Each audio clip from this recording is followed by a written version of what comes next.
शेतकऱ्याला ताबडतोब अनुदान टाकायलाच पाहिजे।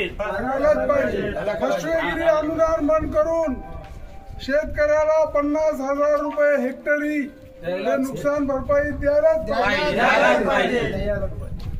करून शेतकऱ्याला अनुदान स्वरूपात दिलंच पाहिजे। राष्ट्रवादी काँग्रेस पक्षाचा राष्ट्रवादी काँग्रेस पक्षाचा शरद पवार साहब तुम आगे बढ़ो, हम तुम्हारे साथ हैं। शरद पवार साहब तुम आगे बढ़ो, हम तुम्हारे साथ हैं। जय जवान जय किसान, जय जवान जय। काळी दिवाळी मनविण्याच्या तयारीत आहोत।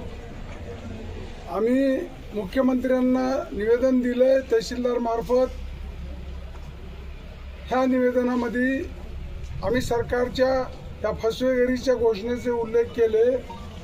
पहिली गोष्ट, सरकारने 33,000 कोटी रुपये पॅकेज घोषित केलंय, परंतु सरकारला कुठेही 33,000 लागणार नाहीत। ज्या पद्धतीने ते पैसे शेतकऱ्यांना द्यायले त्या पद्धतीने फक्त आमच्या हिशोबाने 15,000 कोटी लागणार आहेत। म्हणजे तिथंच 50% हे फसवेगिरीची घोषणा आहे। दुसरी गोष्ट, जे शेतकऱ्यांना शासन 8,500 रुपये हेक्टरी अनुदान द्यायले ते अनुदान 50,000 रुपये हेक्टरी द्यावी अशी आमची मागणी होती। त्यांनी फक्त तोंडाला पानं पुसलेत आणि 8,500 रुपयाची घोषणा केली। त्यांची दुसरी घोषणा, शेतकऱ्यांच्या विहिरीचे नदीकाठचे आणि नालेकाठचे जे वाहून गेलेत, भरल्या गेलेत गाळांनी किंवा पडल्या गेलेत, त्यासाठी 30,000 रुपयाची घोषणा त्यांनी केली। ते नगण्य घोषणा आहे, कारण शेतकऱ्याला एखादी विहीर उपसायची असेल आणि एखाद्याचं कटरा बांधायचं असेल तर 1.5 लाखाच्या वर लागते। तिसरी शासनाची घोषणा जी आहे ती आहे खरडून गेलेल्या जमिनी, ज्या शेतकऱ्यांच्या गेल्या तोड्याकाठच्या नदीकाठचे जे खरडून गेलेत हजारो हेक्टर जमीन, त्या हजारो हेक्टर जमीनसाठी त्यांनी फक्त 47,000 रुपये हेक्टरी हे अनुदान घोषित केलेलं आहे। आणि कुठेतरी खोटारडेपणा केलंय की 3 लाख रुपये MREGS मधून आम्ही तुम्हाला देतो, तुम्ही शेतकऱ्याच्या बांध्यावर या आणि बघा MREGS चे लेबर कामाला यायलेत का। कारण MREGS चे पैसे 6-6 महिने वर्ष मस्टरचे पैसे भेटणार।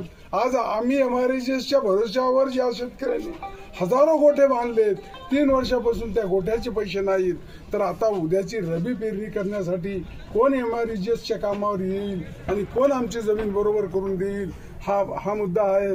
तर ते शासनाने 3 लाख रुपये हे शेतकऱ्यांना नगदी दिले पाहिजे।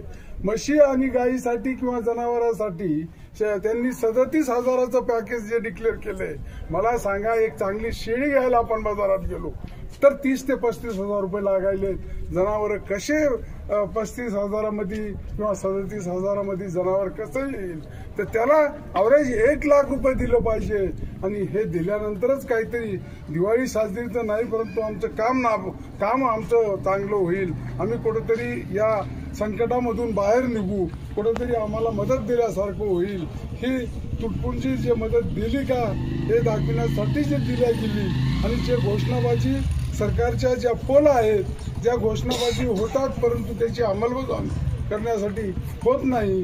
सरकारने दिवाळीच्या आधी पैसे देतो म्हणून सांगितलं, 8,500 रुपये हेक्टरी प्रमाणे पैसे टाकायले, जे की रबी पिकासाठी 10,000 रुपये हेक्टरी घोषित केले, तेही पैसे शेतकऱ्याला देईनात। म्हणजे नेमकं हे पूर्ण फसवेगिरीची सरकारची घोषणा आहे।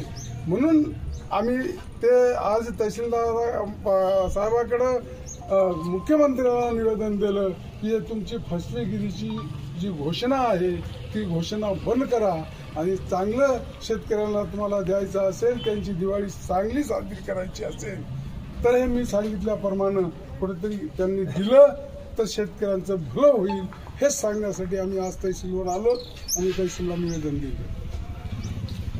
आवास योजनेतून आम्ही घरकुलं देऊ असं घोषित केलंय, तर ते आवास योजनेचे घरकुलं तर लोकांना भेटलेलेच आहे आणि आवास योजनेचे घरकुलं याच्या आधी सुद्धा या पद्धतीची घोषणा झाली होती।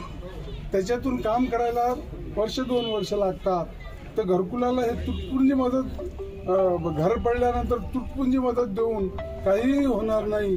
त्यासाठी त्यांनी नगदीची घोषणा करावी आणि त्या घर ज्यांचे पडलेत त्यांना दिलासा द्यावा।